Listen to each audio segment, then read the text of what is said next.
여러분, 우리에게 미키 마우스로 잘 알려진 미국의 영화 제작사 월트 디즈니 컴퍼니라는 기업이 있습니다. 디즈니라는 이름은 좀 생소하시더라도 미키 마우스라는 이 캐릭터의 얼굴이나 모습은 여기 계신 모든 성도님들 다 아실 것이라고 생각됩니다. 이 미키 마우스를 제작하고 미키 마우스를 만들어낸 월트 디즈니 컴퍼니는 영화 스튜디오와 애니메이션 스튜디오를 포함하여 미국을 넘어선 전 세계의 어떤 영상, 매체, 미디어와 관련한 여러 가지 사업들을 펼치고 있습니다. 그리고 그 사업들로부터 부수적으로 파생되는 다양한 산업들에도 많은 영향력을 행사하고 있지요. 이 월트 디즈니 컴퍼니의 창립자가 누구입니까? 바로 월트 디즈니라는 사람이었습니다. 근데 이 사람은요, 영화와 만화를 제작하는 데 있어서 한 가지 확고한 철학이 있었다라고 합니다. 무엇이냐? 그 자신이 어릴 적 가지고 있었던 꿈과 희망 그리고 마법 같은 이야기를 가시화된 기술로 승화시켜서 그것들을 보는 사람들에게, 그것들을 보는 아이들에게 꿈과 희망 그리고 마법 같은 소망을 주고자 하는 그러한 비전이 있었다고 합니다. 이 사람은 굉장히 많은 실패 그리고 커다란 실패를 경험한 사람이었습니다. 그렇기 때문에 그것으로 말미암아 좌절하는 것을 선택하지 아니하고 나와 같은 이 좌절에 빠진 사람 그리고 그 좌절을 어떻게 극복했는지 그것을 극복할 수 있는 힘을 나누고자 하는 마음을 갖고 있었던 것입니다. 그래서인지 이 디즈니의 작품들을 찬찬히 살펴보면 어떤 내용들이 주로 주된 내용을 이루고 있느냐 하면 현실의 어려움 속에서도 꿈과 희망을 잃지 않도록 하는 메시지를 전달하고 있습니다. 그리고 이를 위하여서 거의 모든 작품들이 해피엔딩으로 끝나는 것을 우리가 알 수가 있습니다.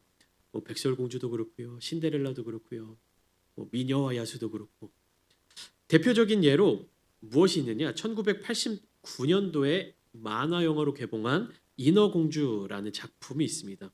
이것은 안데르센의 동화 인어공주에서 모티브를 따온 그 내용을 가지고 애니메이션 만화로 제작한 작품이죠. 그런데 모든 스토리가 원작을 따라서 가지만 그 마지막 결말 부분에서는 이 디즈니의 방법대로 변화를 지어서 마무리를 짓게 됩니다. 여러분들이 아시는 인어공주 동화의 결말은 어떻게 됩니까? 인어공주가 왕자와의 사랑을 이루지 못하고 거품이 되어서 사라져 버립니다. 기억나십니까? 동화의 내용은 이런 결말을 맞이합니다. 그런데 이 디즈니에서 만들어낸 인어공주라는 애니메이션의 결말은 어떻게 바뀌게 되느냐? 인어공주는 완전한 인간이 되어서 왕자와 결혼하여 행복하게 살았습니다라는 이야기로 마무리되고 있습니다. 해피엔딩으로 바꾸어서 그렇게 만화를 제작했다라는 것이죠. 왜 그렇게 바꾸었을까요? 왜 그 결말을 바꾸어서 만들어냈을까요? 여러분, 이와 같이 어떠한 이야기가 사람들에게 소개되고 전해지게 될 때는 반드시 그 이야기가 담고 있는 의미와 교훈도 함께 전달될 수밖에 없습니다. 그러니까 그 이야기를 만들어낸 사람의 의도가 담겨지게 된다라는 것이죠. 그것이 그 이야기를 만들어낸 목적이며 또한 그 이야기가 전해지고 흘러오게 된 이유이기 때문입니다. 대부분의 전래동화나 민담, 설화와 같은 이야기들은 어떤 의미를 담고 있습니까? 입에서 입으로 전해져 내려오는 부전 동화들, 흥부와 놀부라든지 심청전이라든지 이러한 옛날 이야기들 어떠한 교훈을 담고 있죠? 권선징악을 가르치고 있고 사필귀정, 인과응보와 같이 우리가 살면서 갖춰야 될 인격과 심성을 가꾸도록 이야기하고 어떠한 상황과 환경에서도 정의를 잃지 않을 때 좋은 결과를 맞이하게 된다라는 그런 소망을 갖도록 만들어주죠. 제가 찾아본 한 백과사전에서는 전래동화에 대해서 이렇게 설명하고 있었습니다. 전래동화는 현실을 사실적으로 묘사하는 것보다 어린이들이 직면하는 문제를 해결하고 실존적인 과제를 풀어나가는 데 실마리가 될 만한 주제를 은유와 상징 혹은 알레고리를 통해 돌려서 제시하는 이야기라고 할 수 있다. 그리고 이어서 이렇게 설명합니다. 이를 통해 아이들은 자신의 잠재된 역량에 대한 자존감을 회복하고 자기 존재의 가치를 확신하며 세계에 대한 긍정적 인식을 갖게 된다. 또한 아이들은 동료들과의 협력이나 어른들의 도움을 받아 문제를 해결해 나가는데 이를 통해 현실 세계의 문제와 그 해결 방안을 간접적으로 경험하게 된다. 이렇게 설명하고 있습니다. 쉽게 말하면 무슨 말입니까? 어린 시절에 친근하게 접해온 이 옛날 이야기들을 통해 아이들이 자라나는 그 성장 과정 속에서 마주치게 되는 어려움과 고난들을 이겨낼 힘을 기르도록 한다라는 의미입니다. 그들이 알게 모르게 어린 시절 친숙하게 재미있게 접하는 그 이야기 속에서 무엇을 배운다라는 겁니까? 인생의 고난을 넘길 수 있는 방법을 얻게 된다라는 것입니다. 여러분 성경 속에서도 이러한 의미와 목적을 가진 책이 있습니다. 그것은 바로 오늘 우리가 함께 읽은 본문 말씀이 속해 있는 욥기입니다. 사실 이 욥기라고 하는 책에 대해서는 여러 가지 의견이나 논쟁들이 오늘날까지 계속해서 이어지고 있습니다. 현재 진행 중인 그런 논쟁들이 많이 있습니다. 무엇이냐? 욥기라는 이 책이 사실을 실제 사건을 다루고 있는 것이냐? 아니다. 실제 사건이 아니라 만들어진 이야기이다. 전래동화 같은 이야기다. 그리고 이 주인공인 욥에 대해서도 이 인물이 실존하는 인물이냐 아니냐. 실존하는 인물이다라고 주장하는 사람도 있지만 실존하지 않는 사람이다라고 이야기하는 사람도 있고 실제로 존재하는 인물이기는 하지만 이 이야기에 나타나는 이 욥기라는 책에 나타나는 이야기들은 욥이라는 사람이 직접 겪은 일은 아니다. 만들어낸 이야기다라는 주장들도 있습니다. 그러나 가장 많은 신학자들의 지지를 받는 내용은 욥기가 인간의 고난과 신앙의 본질 그리고 하나님의 신비로운 주권에 대해 깊이 성찰할 수 있도록 의도된 작품, 즉 만들어진 작품이다라는 것입니다. 어떠한 목적을 가지고 쓰여진 글이라는 것이죠. 오늘 설교가 강해 설교는 아니기 때문에 구체적으로 더 깊게 들어가진 않겠습니다. 그러나 우리가 한 가지 기억할 것, 이 욥기는 어떠한 목적을 가지고 쓰여졌다. 어떤 목적을 가지고 기록되었으며 이 성경에 함께 포함되어 있다라는 사실을 기억하면서 말씀 가운데로 나아가면 좋겠습니다. 그러면 이 욥기는 어떠한 목적을 가지고 오늘날 우리에게까지 전달되고 있느냐? 먼저 욥기는 우리에게 고난의 의미를 깊게 탐구하게 만들어 줍니다. 고난이 무엇인지, 우리의 삶에 고난이 왜 나타나고 있는지를 깊이 생각하도록 만들어 준다라는 것이죠. 당시에 욥이 살았던 시대 혹은 욥기가 쓰여졌다라고 알려져 있는 그 시대에는 인과응보적 사고에서 의로운 자가 복을 받고 악인은 벌을 받는다라고 믿었습니다. 그러니까 좋은 일을 하면 복을 받고 나쁜 일을 하면 벌을 받는다라는 것이 고대 유대인들이 살아가고 있던 그 사회 속에 박혀 있던 어떤 고정관념이었습니다. 그러나 욥기는 어떻습니까? 의로운 욥이 겪는 극심한 고난과 그 고난으로 말미암아 점점 가열되는 논쟁 속에서 조금씩 변해가는 욥의 모습을 통해 이러한 단순한 인과관계에 의문을 품게 만듭니다. 무엇이 의로운 것이냐?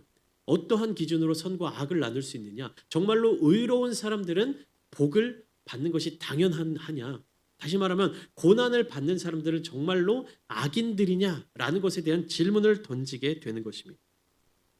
죄가 없는 순수한 신앙과 의로움을 가졌던 욥이 어째서 고난을 받아야만 하는지에 대한 그 고민을 통하여서 나 자신이 세워둔 기준을 다시금 점검하는 기회가 된다라는 것입니다. 욥기의 내용은 고전적인 지혜론에 대한 각 개인의 무분별한 수용을 방지하기 위해 쓰여졌습니다. 좀 어렵죠. 이게 무슨 뜻이냐? 제가 좀 전에 말씀드렸던 것처럼 의로운 사람은 복을 받고 죄를 지은 악인은 벌을 받는다라는 이 단순한 생각을 타파하기 위해 기록되어졌다라는 것입니다. 하나님을 믿는 백성들조차도 하나님의 질서를 잘 지키는 사람은 잘 될 것이고 불행에 빠진 사람이 있다면 자기에게 어떠한 문제가 있다라고 생각하고 있었다라는 것입니다. 유대인들이 이런 생각을 갖고 있었다는 것이죠. 그 생각은 예수님이 사역하시던 그 시대까지 계속해서 이어져 내려왔습니다. 저 사람이 복을 받고 사회적으로 굉장히 잘 나가는 사람이면 하나님을 굉장히 신실하게 믿는 사람이고 의로운 사람이다라는 생각. 이 사람이 어딘가 몸이 아프거나 마음이 병들었거나 어려움에 빠져 있으면 이 사람은 하나님 앞에서 죄를 많이 지은 사람이다라는 그 인식이 유대인들의 사회 가운데 팽배해져 있었다라는 것입니다. 요한복음 9장에 나타난 날 때부터 맹인된 사람에 대해서 제자들이 주님께 뭐라고 묻습니까? 요한복음 9장 2절은 이렇게 이야기합니다. 랍비여, 이 사람이 맹인으로 난 것이 누구의 죄로 인함이니까? 자기니까? 그의 부모이니까?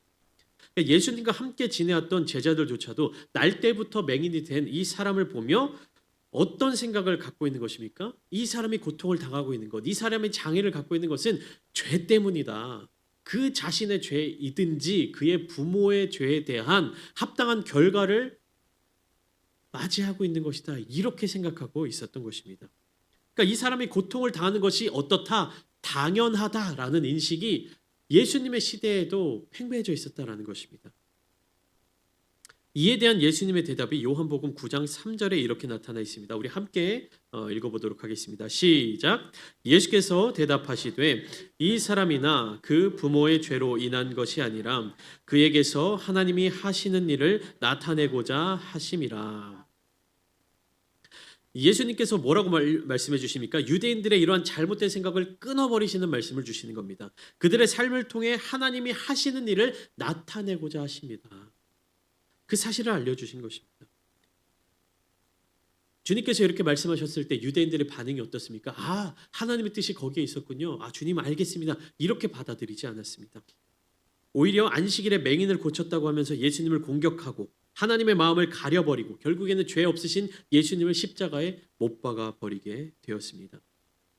가장 순전하시며 가장 죄가 없으신 그 예수님께서 당하신 고난을 기억하며 욥기를 다시금 바라보면 욥의 고난은 단순한 처벌이 아니라 그 대가를 치르는 것이 아니라 그의 순수한 신앙과 인내가 얼마나 견고한지를 증명하는 역할을 한다는 사실을 우리는 알게 되는 것입니다.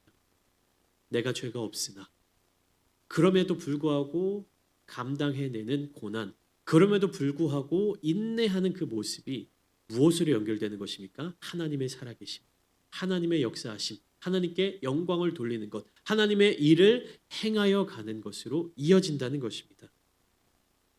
두 번째로 욥기는요, 하나님의 주권과 인간의 한계를 깨닫게 해주는 책입니다. 욥기는 인간의 이해를 넘어선 하나님의 계획과 주권을 강조합니다. 하나님께서 자연과 우주의 질서를 통해 보여주듯이 인간은 그분의 거대하고 신비로운 뜻을 온전히 파악할 수 없습니다. 그렇기 때문에 우리가 할 수 있는 선택은 무엇입니까? 하나님을 믿는 것. 이 믿는다는 것에 대한 모습이 무엇인지 욥기는 우리에게 알려주고 있는 것입니다. 욥은 이 모든 고난의 과정들을 통해서 어떠한 자세를 갖게 되느냐? 자신의 한계를 깨닫게 됩니다. 그리고 하나님께 겸손하게 나아가게 됩니다. 이를 통해서 욥기를 읽게 되는 우리 독자들에게도 고난 속에서 하나님의 전능하심을 신뢰할 것을 알려주는 것이죠. 단순히 죄에 대한 벌로서의 고난이라는 이 전통적인 고정관념을 넘어서서 고난의 원인이 반드시 나의 잘못 때문만은 아니구나. 이 고난을 통해서 하나님이 나에게 어떠한 역사를 이루어 가시느냐, 나의 삶을 통해서 하나님이 어떠한 뜻을 이루어 가시느냐라는 그 질문이 우리에게 있어야 할 것입니다.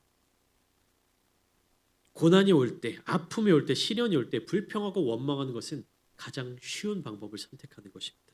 그러나 우리 인생의 삶의 부분에서 우리에게 주어지는 어떠한 모습들, 이 모습이 무엇으로 말미암아 생겨난 것인지, 무엇을 위하여서 나에게 주어진 것인지를 한 번 더 깊이 묵상하는 자들이 이후에 이어질 하나님의 은혜와 복을 온전하게 누릴 수 있는 축복받은 사람인 줄을 믿으시기 바랍니다. 오늘 본문 말씀은 자신의 인생에 갑작스럽게 닥쳐온 여러 가지 시련과 고난으로 말미암아 고통스러워하는 욥의 고백이 잘 나타나 있습니다. 먼저 욥은 어떤 사람이었습니까? 성경 말씀에서 소개하고 있는 욥은 이렇게 소개되고 있습니다. 욥기 1장 1절을 보시면 욥에 대해서 네 가지로 소개하고 있습니다. 우스 땅에 욥이라 불리는 사람이 있었는데 그 사람은 어떤 사람입니까? 온전하고 또 정직하여 하나님을 경외하며 악에서 떠난 자였다. 온전하다는 것은 인격적으로 완전하고 결함이 없는 것을 의미합니다. 그리고 정직하다라는 것은 사회적으로나 도덕적으로 올바른 성품을 가지고 있었다라는 것을 뜻합니다. 악에서 떠난 자라는 의미는 악한 일 그리고 죄를 지을 기회를 능동적으로 거절하는 것을 뜻합니다. 단순히 죄를 안 짓는다의 개념을 넘어서서 어떠한 일을 하는 데 있어서 그 결과를 찾는 데 있어서 모든 과정을 하나님의 뜻, 선하고 정의롭게 되도록 행동한다라는 것을 의미합니다. 이러한 욥이 고난을 당하고 있습니다. 극심한 고통을 겪고 있습니다. 욥이 당한 1차적인 고난은 하루아침에 일어난 일들이었습니다. 첫째로 욥의 소유였던 소와 나귀들을 스바 사람들에게 빼앗겼습니다. 강도를 당한 것이죠. 두 번째, 하늘에서 불이 떨어져 욥이 가지고 있던 모든 양들이 다 죽었습니다. 셋째로 갈대아 사람들에게 낙타들을 다 강도당했습니다. 넷째, 욥의 자녀 10명이 한날 한시에 집이 무너져 죽임을 당했습니다. 욥은요 이러한 과정들 통해서 모든 재산들과 종들과 심지어 자녀들을 다 잃어버렸습니다. 이러한 일들을 어떻게 감당할 수 있겠습니까? 이러한 욥에게 무엇이 위로가 될 수 있겠습니까? 평범한 사람이라면 이 중에 한 가지 사건만을 겪게 된다 하더라도 제정신을 유지하기 힘들 텐데 욥은요 다른 모습을 보여주고 있습니다. 먼저 본문 20절 말씀입니다. 욥이 일어나 겉옷을 찢고 머리털을 밀고 땅에 엎드려 예배하며.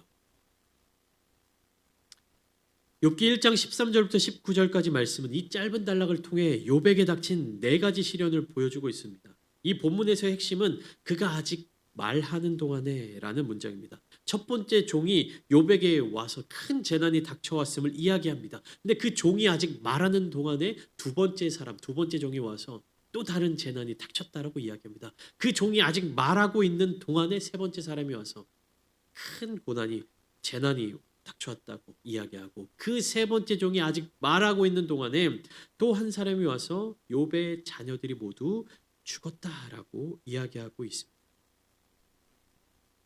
여러분, 우리의 삶 가운데 이러한 소식을 듣게 되었을 때 우리는 어떻게 반응할 수 있을까요?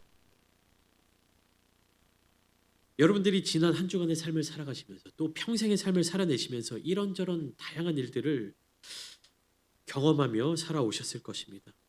여러 가지 소식들도 우리를 찾아왔겠죠.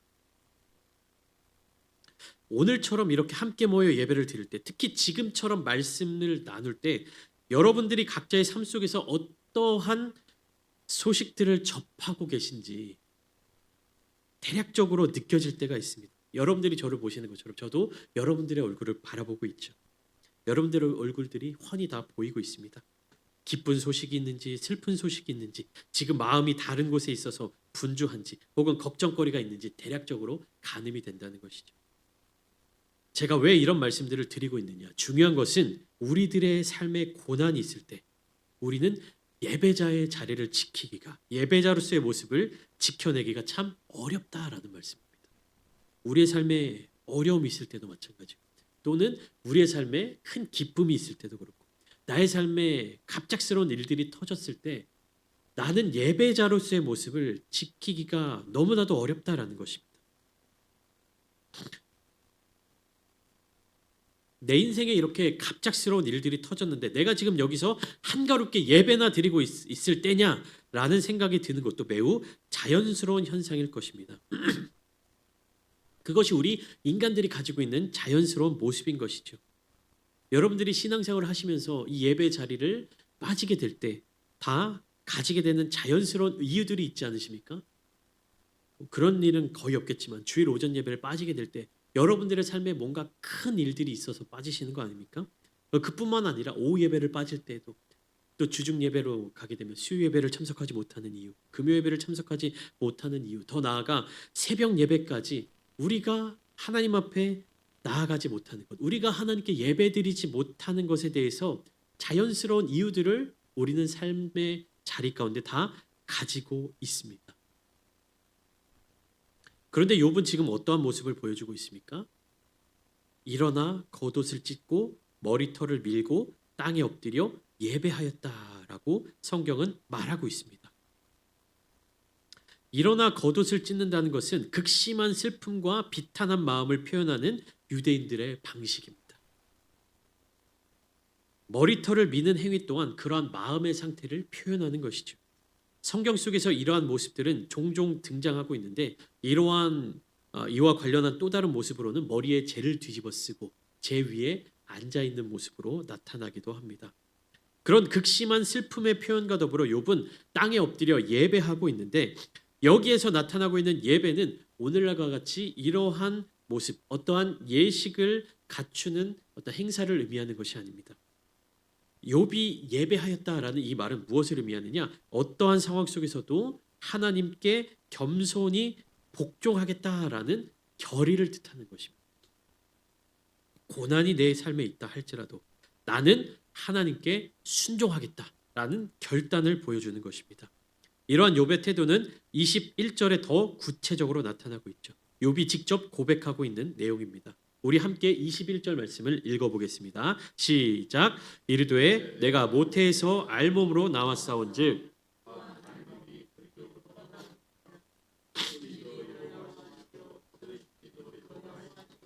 여호와의 이름이 찬송을 받으실지니이다 하고, 모태에서 알몸으로 왔다가 알몸으로 돌아간다라는 말의 의미는 인간이라는 존재가 이 땅의 흙으로부터 와서 흙으로 돌아간다라는 의미입니다.